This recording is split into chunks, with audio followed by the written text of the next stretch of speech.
ఆనందంగా ఫీల్ అవుతున్నాం, ఎంతో గర్వంగా కూడా ఫీల్ అవుతున్నాం. ఎందుకంటే ఇలాంటి ఉత్సవాలు ఇంకా చాలా అసలు అందరూ మేము కలిసి ఉండాలంటే చాలా ఆనందంగా ఉంటున్నాం.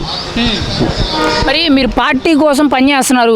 అసలు మీ రాజకీయ జీవితం ఎక్కడ మొదలైంది, ఈరోజు ఎక్కడున్నారు, అసలు మీ అభిప్రాయం ఏంటి? పార్టీలో పనిచేస్తున్నందుకు మీకు ఎలా ఉందంటారు? ముందు నాకు చాలా ఆనందంగా ఉంది. నేను 56వ డివిజన్లో నేను బూత్ కన్వీనర్గా చేస్తున్నాను. చాలా ఆనందంగా ఉంది నాకు.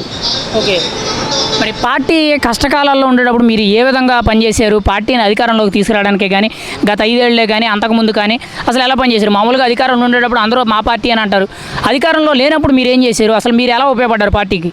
కష్టకాలంలో ఉన్నప్పుడు మేము ఏంటంటే మరి గుర్తించి మరి నేను ఉత్తమ కార్యకర్త అని అలాంటివి కూడా మాకు ఇచ్చారండి. ఎందుకంటే నేను చాలా కష్టపడ్డాను. ఒక్కొక్క ఇంటికి వెళ్ళి మరి బాబు గారి గురించి కానీ మన తెలుగుదేశంలో కార్యకర్తగా నేను చాలా తిరిగి గెలిపించడానికి నేను చాలా కృషి చేసి నేను పట్టుదలగా మా బాబు గారే గెలవాలి అని నేను చాలా కృషి చేసి మేము రప్పించుకున్నాం అని నాకు అనిపించి నాకు చాలా ఆనందం వేస్తుంది. ఇప్పుడు బాబు గారు మరి సీఎం ఉన్నప్పుడు చాలా మాకు ఆనందంగా ఉంటుంది.